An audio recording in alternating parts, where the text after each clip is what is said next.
Welcome everyone to the episode 13 of Creative Writers and Illustrators. And my guest for the day is Ranjit Lal. We are going to be discussing this book, 365 Nature Stories. Don't be fooled by the title. This is not a book of fiction stories. This is a collection of 365 bytes of information around animals, birds, insects, reptiles, and a whole lot of information about a whole lot of things, right? But the central theme of the book is environment. Um, Ranjit, can I shoot the questions? Are you ready? Yeah. Okay. Yep. When I looked at the title, I thought this was a super easy book when it came to ideation, because you have a column running in the Indian Express and you've been writing columns every week. So was that Yeah. ideation? Well, they didn't make the job easier, but you still had to choose these subjects, and the word length was the the main issue. Yeah. But it was a very good exercise in Pressy writing, Absolutely because right. you learn to cut out all the stuff that all the rubbish, and just keep to the core issues. Right. And because you didn't have any more space, so you had to do that. Yeah. So it was a good exercise in that, in editing also. And of course, it was a very wide spectrum that of subjects that one can cover. So that was it was quite interesting. I used to do about 3 or 4 or 5 stories a day in order to meet the deadline.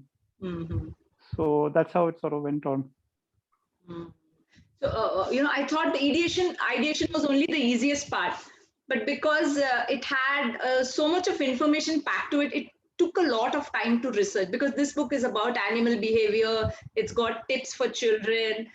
It's got science. It's got history. It's got snippets of information which has been collected from newspapers. There's a lot of research involved. So how much time did it take to write? Well, less time than it took to publish. Okay. I think maybe it took about. I asked for about asked for about a year and a quarter. Okay. I finished it within 6 months or 6 months, I think. Okay. Because I was doing other things also which I wanted to get on with. So as for the material, I had a lot of it. I've got piles and piles of notebooks which are filled with notes and things like that of these things. Right. So I just had to sort of flip through them and see what is a good idea, what is not, and use them. So much of the research had been done. Some, of course, a lot of it I did have to do also. So you're actually sitting on a mine of information collected over so many years.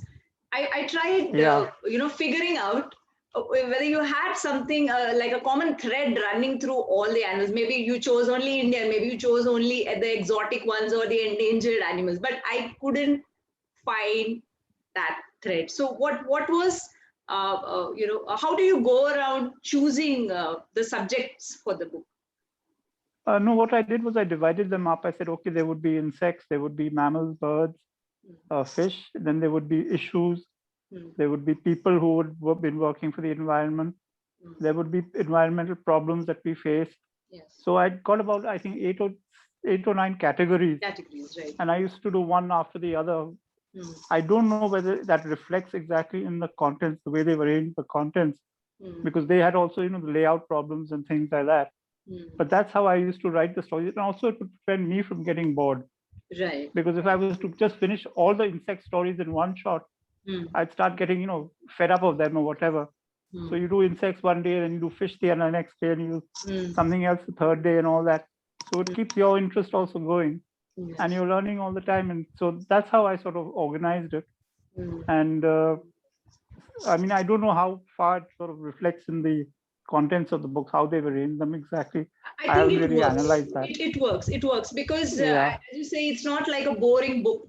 It's not like an encyclopedia. You pick up insects and there's all the detail. All the details are out there. So what I liked about the book is you can open a random page and you will finish reading the page.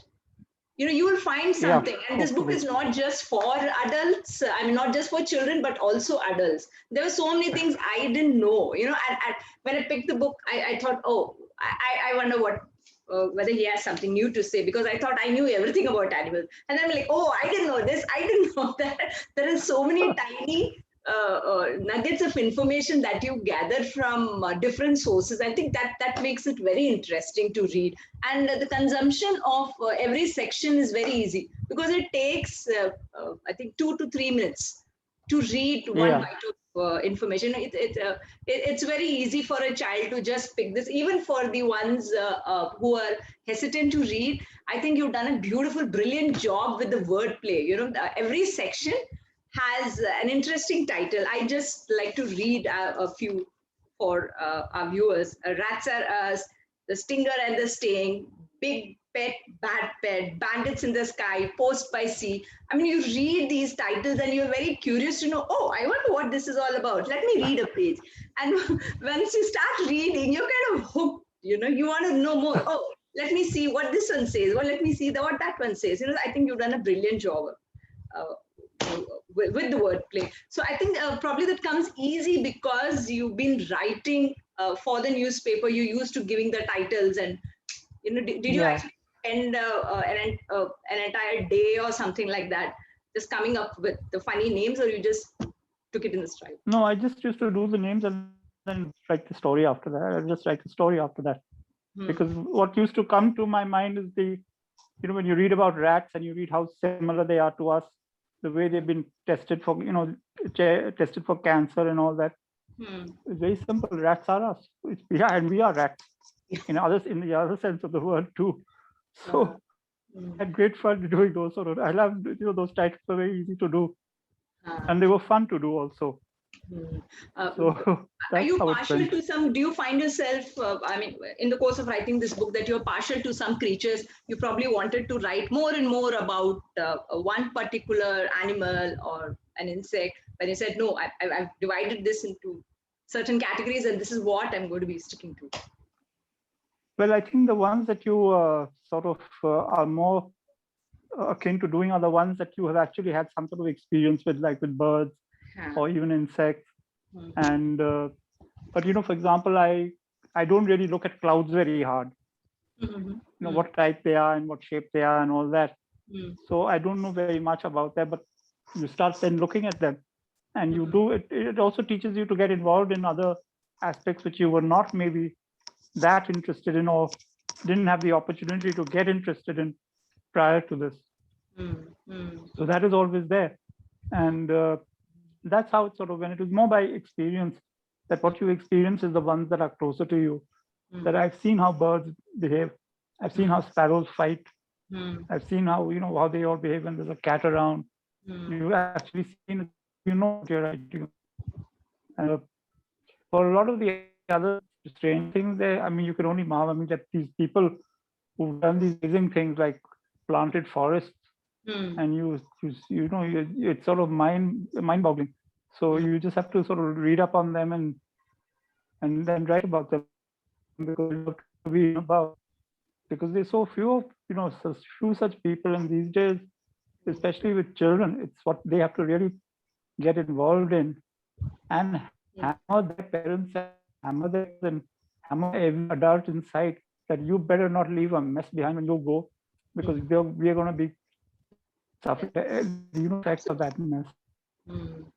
So you've been used to the you've been used to writing middle grade and younger novels, which are like 25,000 words, 40,000 words, and then suddenly you have to make this shift to something like 200 words.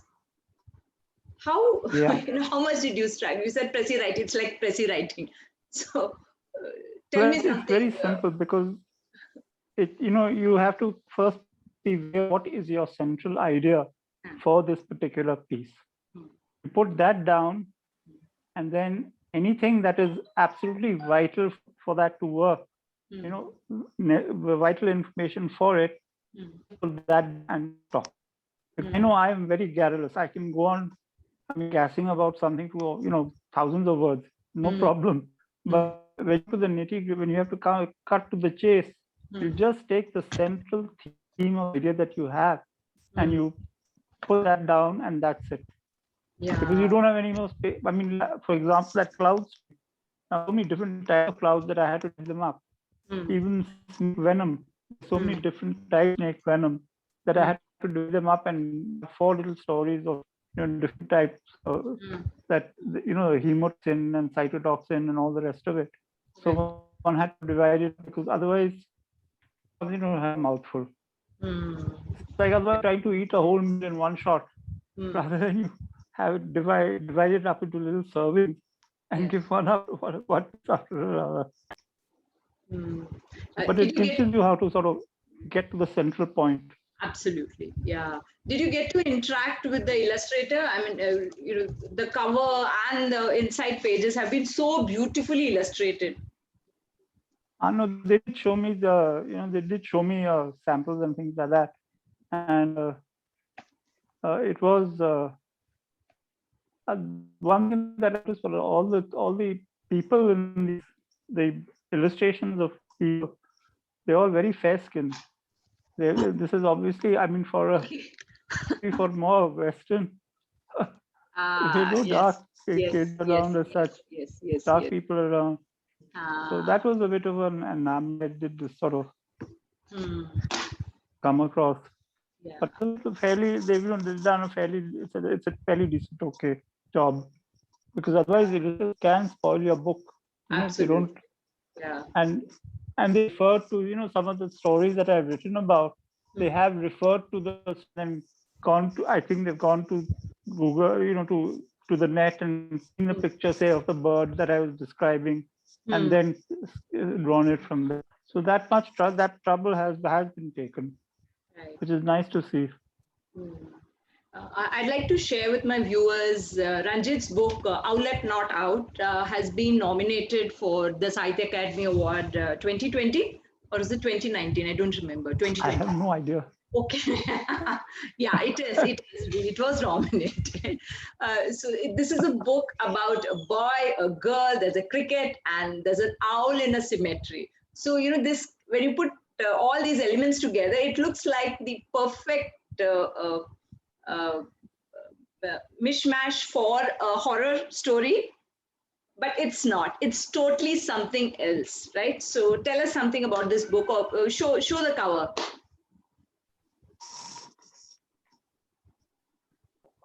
This is by Talking Cub, right? It's a middle grade book, young adult, middle grade, I guess. Yeah, middle grade, I think. Till about 12, 13, 14, that would be about, yeah. So this is you made me shut the curtains down. Okay. So Venetian blind down, because it is actually a cemetery. It's a cemetery. It's the Nicholson Cemetery, which I live next to. Okay. So, and I see a lot of birds in it and all that. So that's where the story sort of, I use that as a cemetery in the book, more or less. And we have just a wall separating us and the cemetery. Okay. So you just have to jump. So it didn't take very much to sort of imagine anything too much, because it's all there right outside my bedroom window. And even I have seen birds getting stuck in this kite string, and it is awful to see how they struggle. Yes. And I'm all fond of cricket. So I was just wondering that if there is a of interest, how does a child, or how does a child deal with it? And then, of course, there has to be the little girlfriend, because otherwise, the story would just, it would be quite dead. So she's the one who livens it, because she's the one who leads them to the to teaches him how to sit quietly, and he learns, and then he sort of, and he doesn't want to have anything to do with her. She's a wrestler in their school, so he's a little afraid that she might just twist my wrist and I won't be able to bat after that. What will I do? So I better behave. Right. So when you create these characters, most of your books have a boy and a girl. So that's like you're consciously trying to create a balance. Yeah. But that's what the world is about. Yes, absolutely. I mean, and as I keep telling my publishers, once a child is 13, boys will be thinking about girls and girls will be thinking about boys. That's number one on their schedule, on their nothing else. That after that everything comes. But that's natural. Absolutely. There's nothing wrong with it. Yes. So you shouldn't sort of say that. Yeah, please continue. Yeah. No, so we shouldn't sort of shy away from these things which we keep tending to do, pretending you're not there and it's not good. Why? Yes. It happens to everybody. True. Very true.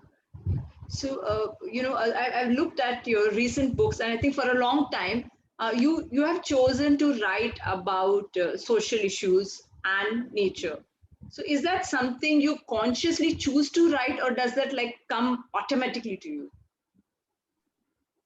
Social issues, they come very often as a reaction to something one reads in a newspaper, a story that you read in a newspaper. Like Faces in the Water, for example, which is female infanticide. Right. That came up when I read a story of, something like this actually happened in our neighboring state, Haryana. A very well family. It was not a poverty-stricken family or an uneducated family or anything like that. And that's what set me off with that book. And there was the other one, that Nana is a Nutcase. Yes. The grandfather with the Alzheimer's. And my dad had dementia. So I looked after him 10 years. So I could see at close quarters what it involved, at least as far as his case was concerned. And I thought that how would kids manage it? So, and then the story developed from there. So that's how they sort of stories is more because animals remind me of people all the time.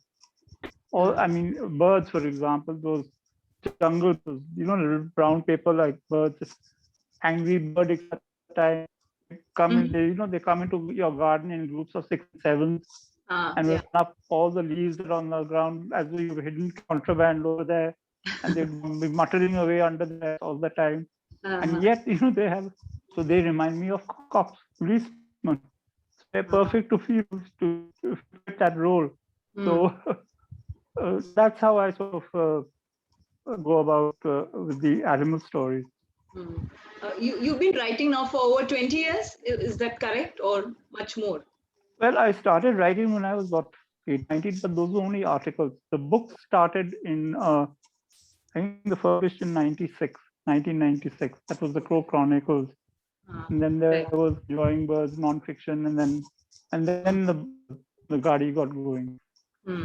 I started writing more and more.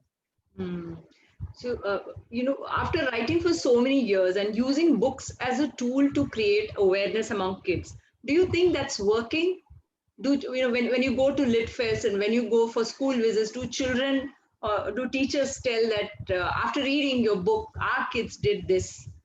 Do you think it's making an impact and helping them make better choices and taking proactive steps towards conserving the environment?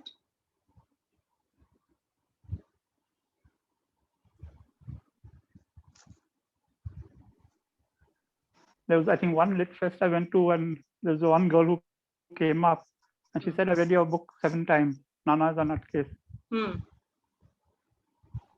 And I just want to keep on reading it. And there was another guy who, I don't know which book is referring to. He opened the page and all that, and then he pointed to a sentence. And he said, sir, you use this word, it's a bad word. Maybe, it's in a book, shouldn't use it. So I said, don't you use these words in school? He said, yes, of course we do, but this is a book, as though there was something sacred about the book. So I told him, I'll be careful next time about what I use, what language I use. But when kids are very het up, and they will curse. They will. Their language that goes on the school playgrounds these days will make the air turn blue, So you get various reactions. Another little girl had come up and said, but sir, how do you know exactly what we are thinking and are able to write it in exactly the same words that we would use? Maybe I don't know about that, but I'm glad that I can manage it. So, there's pluses and minuses as in anything. Some teachers are, with 1 or 2 books, there were sort of issues with, schools and all that. They said, no, we can't keep the subject. We don't want to touch the subject. I don't know why we are so scared. Yeah. The children are exposed to much more. That's what even I keep. And what's worse?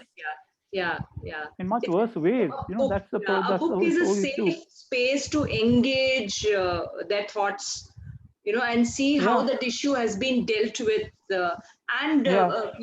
It can be used as a tool for discussion at home, in the classrooms. But yeah, I think we have a long way to go, and hopefully there has been some change. But nowadays, everybody gets sensitive, about what should be introduced to children, and how it has to be, how certain issues have to be dealt, especially when it's involving sexuality and other stuff. I was very glad, for example, when I did a book on child abuse in the family, Smitten, Yeah. Smitten, by right? young Zuban. Huh. And I was sure nobody would take it. They picked it up like this. Hmm. But there was a rider, because, in the original story, it was the girl's biological father who was abusing her and molesting her. And they said, we've shown this book to principals and teachers and all that. And the feedback is that please make it a stepfather, because the children won't be able to deal with the fact that it's their own biological father doing this. But stepfather, theek hai. But I am still wondering whether it is the teachers and principals who wanted the change, because they would find it difficult to explain that this can happen in your family with your actual father. Yes. To the children. The children are very resilient, and they accept things if they see them happening. They accept the truth. So but they took the story. They published the story, which I was very, very grateful, because I was sure nobody would touch it. So we are moving forward. Issues like these have to be written. You can't stop your child from being exposed to these issues. And you open the newspaper today, there's all sort of stuff. Exactly. It's not even sanitized. It's there out, right out there for children to read. So when it's acceptable in a newspaper, I can't understand why people have a problem if children engage with certain topics in a book. 100. I agree with you 100%. What's happened? I mean, very often when I read these stories in the newspaper, I said, this is actually really, this has happened in real life. But if I were to use this in fiction, people will say this is incredible. You can't. I mean, you're going off tangent. It's just too much. Ye nahi ho sakta hai. It can't happen. So reality is really stranger than fiction, right, and worse. Yeah, the truth stings. Very difficult, because everybody is sensitive. Suddenly, I mean, because the social media is so active, everybody just tries to feel offended. There's a simple reason for that, because nobody can be rapped on the knuckles. Yeah. If you curse somebody and you get away with it, you're going to do that all the time. But if you get whacked and say, look, chum, this is going to cost you $20,000 for saying this, and and because this is not on, this is against the rules, next time you won't do it. Yes. It's simple, and that's why we get away with murder. Every rule is broken. Why? Because there is no consequences. Simple. Yeah. You pay for the consequence. And look at the way we behave when we go abroad. Chop like mice. We drive perfectly. No, not a single lie, not a single thing out of line, because you'll get hit. I mean, if you break the law, you'll be punished. And everybody's egos, of course. Yes. In like a watermelon, like a barrage balloon, and all those so-called sentiments. I don't think we have sentiments, because how can you, for example, watch somebody being hit by a car on the road and take video of that and send it up on social media without doing anything to help that person? Where's your sentiment then? Where's that gone? That's all bullshit. That's all because you're getting away with it, that you're doing these sort of things. Right. So coming back to your books, Budgie, Bridge, and Big Gin, right? Which is published by HarperCollins. I think 2, 3 years ago. Yeah? No, this was published 2019, I think. 19. Okay. It has, it has bird watching bullies. Now that's a term that I've come across for the very first time, because you associate bird watchers to be somebody very quiet, somebody who doesn't, disturb the nature around them. And here you introduced a term which is like completely opposite. So tell us who these bullies are, what they're up to. Well, they can be. They are bird watching bullies. They are people who behave that way in the field, who think that just because they've seen one particular bird and you haven't, they are much better than you in every other respect also. And they are very pushy. They can be very pushy. They are like ordinary people. They're just interested in birds. And I think, frankly, I think they're just too interested in making very long lists of birds that we've seen all this. Like, in birding, there's this term, a lifer. Now, a lifer is a bird that you've seen for the first time. Okay. So that is supposed to be a sort of a feather in your cap if you go on a trip and you see her. I say, Arey yaar, when you're a baby, the first time you see a crow, even the crow becomes a lifer. So what's the big deal? And this thing about having a bird as though it's your personal property, instead of saying I saw it, I had this.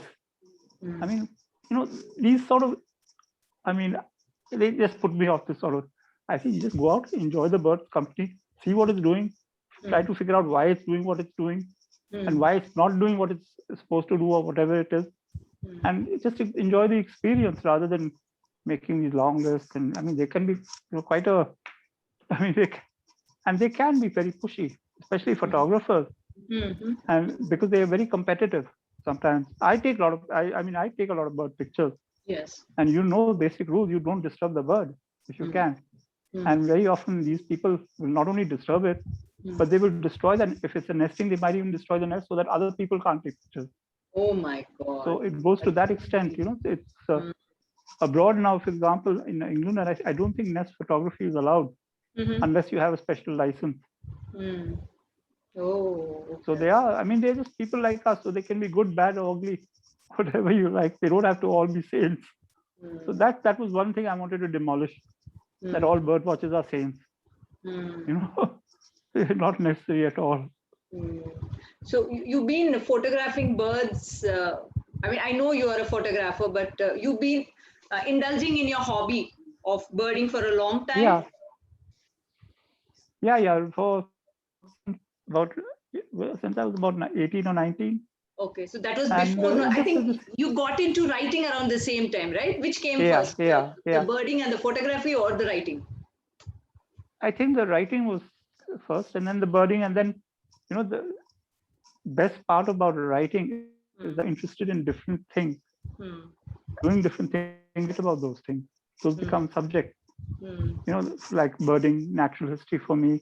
I'm very interested in automobiles. So automobile is a subject. Then yes, I got interested in about 10 years ago. And so you write about smoking. There's one I got a book out of that. The dirty, some royal recipe.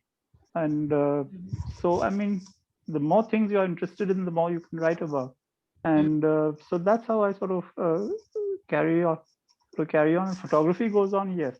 Now I think I might have a problem carrying that huge lens around because it weighs about 5 tons. Oh, it's rather big. So that's a bit of an issue. I have to get around that. But let's see. So how did you develop this love for nature? Did it start very early in your childhood? Were you always been taken on road trips? And actually, I was brought up in between the ages of 5 and 10. I was in which was Chennai, now Chennai, and we had an enormous, absolutely gardens to play in, and they were, it was all enclosed. So parents had no problem that you could be out the whole day, running around, cycling around, doing what you liked. There was a well. So there were all sorts of things to set your imagination going. And that's where I sort of learned all this thing on, out of as you could say. And to Bombay, and Bombay was very different because there was no gardens, big gardens to roam around in, nothing, but we had the beach. Yes. We used to go to the beach and spend weekends there. And at that time, anybody else there, on the beach, you could roam around very nicely. And there were the lakes. So, Bombay has those 5 lakes around it. Borivali National, which is now I used to bunk college and we used to drive off to the lakes. and the day then. And it was just to, I didn't know a thing about nature. I didn't know what bird was what. It was just nice to out and to be out in the wild. And of course, for a long time, there's also that, when you're 10 or 11 or 12, that hunter ka thing, you got to hunt, shoot things. I actually did shoot a garden lizard once in Bombay with the air gun, and it fell down. So I went down to see it, to check it out, and it was alive. And I said, okay, now like all good hunters, I have to put it out of its misery. And so I aimed the gun at it right close up and fired, and the gun misfired. The gun would not fire. And this thing was still, slightly squirming. I said, now what do I do? I mean, what do I do with this? And it died on its own. And after that, I thought, what was the point of the exercise anyway? From the get out of it. I was not going to cut off its head and put it up on my room. I was not going to eat it. Yes. I was not going to use its skin. So why did I do this? So after that, I never pointed the gun at anything that was alive. You learn the lesson in your own way without being taught that you shouldn't do this. Yes. So that's how sort of after that, no, I never pointed the gun. I used to make plasticine figurines of people and shoot at those, and that used to give me great joy. But so, in a sense, this incident kind of created empathy for animals, and triggered a lot of ideas as to how you should be dealing with nature. Yeah, and you look at every creature has some unique quality or something. You look at the way a praying mantis stalks something. It's the kung fu king of the insect world completely, and fearless totally, and chinless, ugly. So I used a character in one of the stories, the caterpillar who went on a diet. Yeah. Where she brainwashes this silly caterpillar to be on a diet, so that it's easy for her to hunt her when she becomes a butterfly. And that again is from something I've seen. I've seen that if a butterfly can come out, and if its wings are not, its wings remain crooked, it will never fly. It is crippled. And one reason why its wings are like that is because it's either been infected with some bacteria, or it's been ill for some reason, or injured or something like that, or it has simply not been able to spread its wings when it emerged. So I said, okay, we can use this for a story. All the stories in that book, what was that caterpillar, same caterpillar, ants. Again, I was telling you about similarities between us and the animal kingdom. Ants live in a totalitarian society. Ants also love sugar. So I said, let's have an ant called a Chini Chor, who and is a bit of a rebel, because she wants to fight the system, the totalitarian system. And only after she discovers a fridge and all the goodies inside the fridge, strawberry jam and this, that, and the other, that I'm not going to share this, because normally ants are meant to go back and tell the colonies that there's stuff there, come on, let's go and get it. So she keeps it a secret. So she becomes the first capitalist ant in the world. Right. So that's how I sort of think of these stories. So, you've been writing for so many years. You've tried different kind of formats, fiction, non-fiction. So what gives you joy? Well, I think fiction gives me a lot of pleasure, because you can make up worlds. You don't. Yes. With non-fiction, you've got to make sure that you're quite accurate. Unless I did a book on my 3 dogs, Chops and Wag, which just described their lives and how different they were as characters. So that was all right. But otherwise, with non-fiction, you've got to make sure you have all your facts straight and how to put it across and all that. With non-fiction, you can make up. That's what I do with the locations. Like I was telling you about the cemetery. Now the story in Owlet, there is a similar sort of a cemetery, but it's not identical to that. Yeah. So you just use that as a basis for your setting, but it need not be the same place unless you say it is the Nicholson Cemetery. Then you have to go there. You have to tramp around. You have to see what's what. And you've also got to then timeline your story, date your story. Yes. Because things change so frequently that, by the time your book is published, the cemetery may not be there, or, all the trees might have been cut or something like that. But fiction gives me a lot of, because you can use your imagination much more. Yes, right. So are you happy with the way your writing career has progressed over the years? Are you happy with what you've written, the way you have written, or do you always look back and say, oh, I could have done this, tweaked a sentence here, or probably handled this issue in a different way, presented in a manner which is appealing to a larger audience or something like that? I don't think too much about what has been done. No, I've got a bunch full of manuscripts which haven't been published as yet, which I'm still sort of chafing about.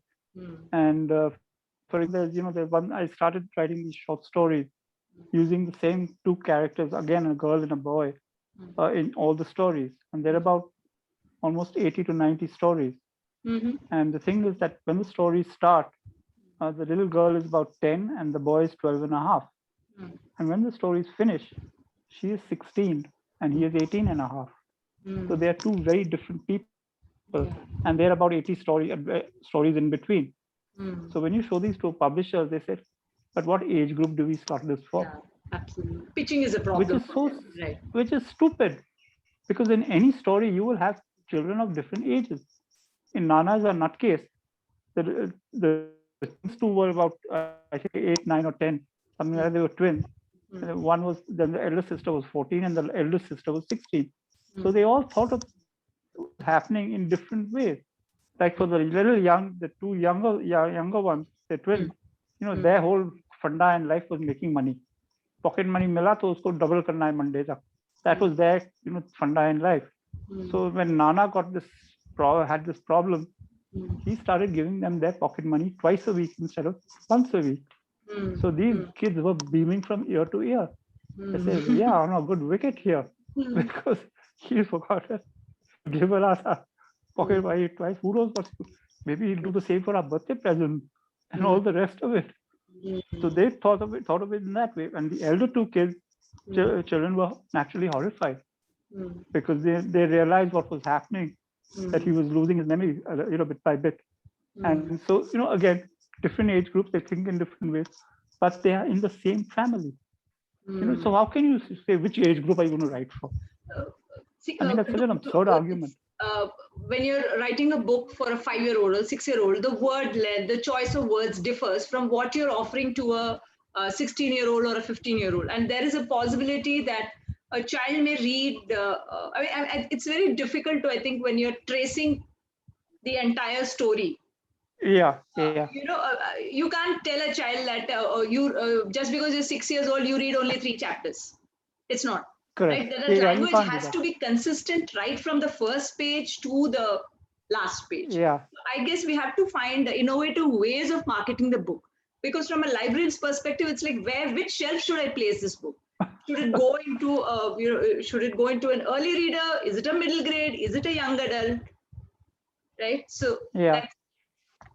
Actually, what you said is very interesting, because these same stories I was telling you about with this girl and this boy, the 80 stories, I first wrote them in the third person. That was the author's voice. Then I said, let me take it from the boy's perspective and let me use his voice. Immediately, a lot of the big long words that I appeared, because I knew that he would not be able to, he would not say that, he would not use that language.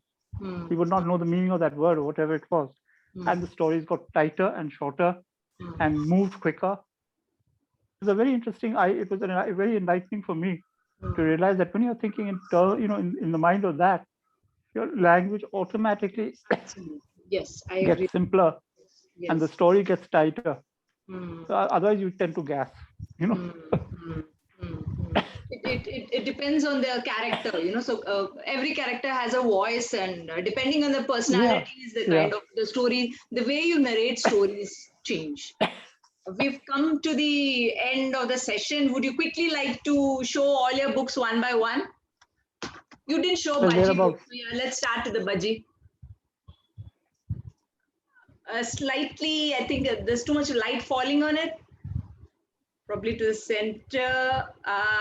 Tilt it. Yes, yes, yes, yes. That's good. Yeah, yeah. Okay, yeah, yeah. Owlet you have seen.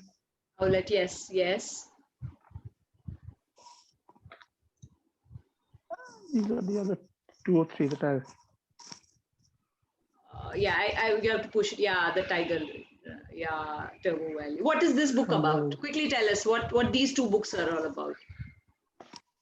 Tigers of Taboo Valley again is based on a story that I read from Ranthambore, where they discovered a male tiger looking after his cubs because the mother had died, and that is not done in tiger it's society. unusual, absolutely. So that story is based around that. What happens to this alpha male tiger when he has to start looking after his cubs? How the other male tigers regard him. They said that you've done something out of line. You can't be alpha male and blah blah blah. And so the whole story is about. And he has these 4 cubs. The 3 girls called Hasti, Masti, and Fasti, and the large son was called, I think, what's his name? I've forgotten. Anyway, he's he thinks he's a prince because he's going to inherit everything. So he's taken down by his sisters completely. Ninja Sparrows is again about trying to be different. These sparrows, they want to learn. They're baby sparrows, 2 families. I had 2 families of sparrows living in the porch many years ago, and I saw how they used to interact and fight and whatever. So this is on that. It's very simple. It's just that first the little boy sparrow wants to be the best flyer in the world, and the little girl one also, she's all right, but they're both bullied by their siblings. The little boy sparrow is bullied by his 3 sisters who are bigger than him, and similarly the little girl is bullied by her brothers. So they both decide to run away, and then they meet in the stories. Then they say that we are never going to learn. They both have decided never going to learn to fly. Right. I'm going to sit and watch TV in my nest whole day. I don't, because the nest is 4 stories high, and when their sisters, where the boy sparrow sees, he gets dizzy, and the sister says, "Yeah, not only that, there's also the ceiling fan, because the nest is on top of the ceiling fan. The blades going round and round. You got to fly through those, baby." And so he says, "I am not going to leave this nest." So so it's about that how they run away, they meet, and what happens to them. They get paint doused red by a pet dealer, and then they don't even look like nobody recognizes them. People don't recognize them, and they're ostracized. So it's about being different, and then how to get along. It was fun to write. It was good fun. So some editors don't like talking animals in their books, but you continue to push yourself, and you actually manage to create middle grade books around these talking animals. Yeah, I know. I mean, I suppose it depends from person to person. Some like them, some don't. Like I did this for Scholastic, Rumble in the Jungle. Right? Yeah. It's a little rumble. It's a little love story between 2 rhinos. It won an award, right? It won an award. Which one was that? I think publishing, or I don't know what. You're publishing next, right? Award. Okay. Yes. Yeah. I'm sorry to interrupt. So, please go ahead. So it was about rhinos, a baby rhino love story. Also, similarly, there's a prince who's secretary or whatever is the national park where these rhinos live, and there's a little girl who's the daughter of the main rhino special protection group. Her father is the chief of that. So the story is their friendship, and it's based on what to rhinos many years ago, and used to happen in Nepal not very long ago. Had to shoot a rhino, kill a rhino, and go inside and sit inside the whole bloodied carcass and offer a libation of its blood to the gods to bless his ancestors and ensure that they had a peaceful descent. It's an ancient, in fact, there was a book on this It's and this I think the ceremony is called the Tarpan, and it was practiced by the royals in Nepal till quite recently. Now it's been stopped, but I think it started in Rajasthan, Rajputana, years ago, and then traveled this way. And so I based the story on that. That this little boy, he wants to impress the girl. He's a prince. He wants to not only impress the girl, but impress, he gets bullied in school. So he wants to get out of boarding school. So he says, one way I can make my father take me out is if I kill a rhino this way. And because he hasn't done it, he was excused, and the father was excused. So he said, I will do it. And the stories around that. Right. So it's fun mixing these elements together and seeing where you get. What do you get? Right. And of course, the little boy rhino's mom, her name is Gandaben. She does not approve of the little girl rhino, because the little girl rhino has been rescued by this little forest officer's daughter, because her mother was poached, and she brought her up and all the rest of it. So those things mesh together. It was fun to write. I hope you keep writing many more books, okay, and you stay connected to nature. All the very best, Ranjit. Yeah. Thank you so much. Thank you. Thank you.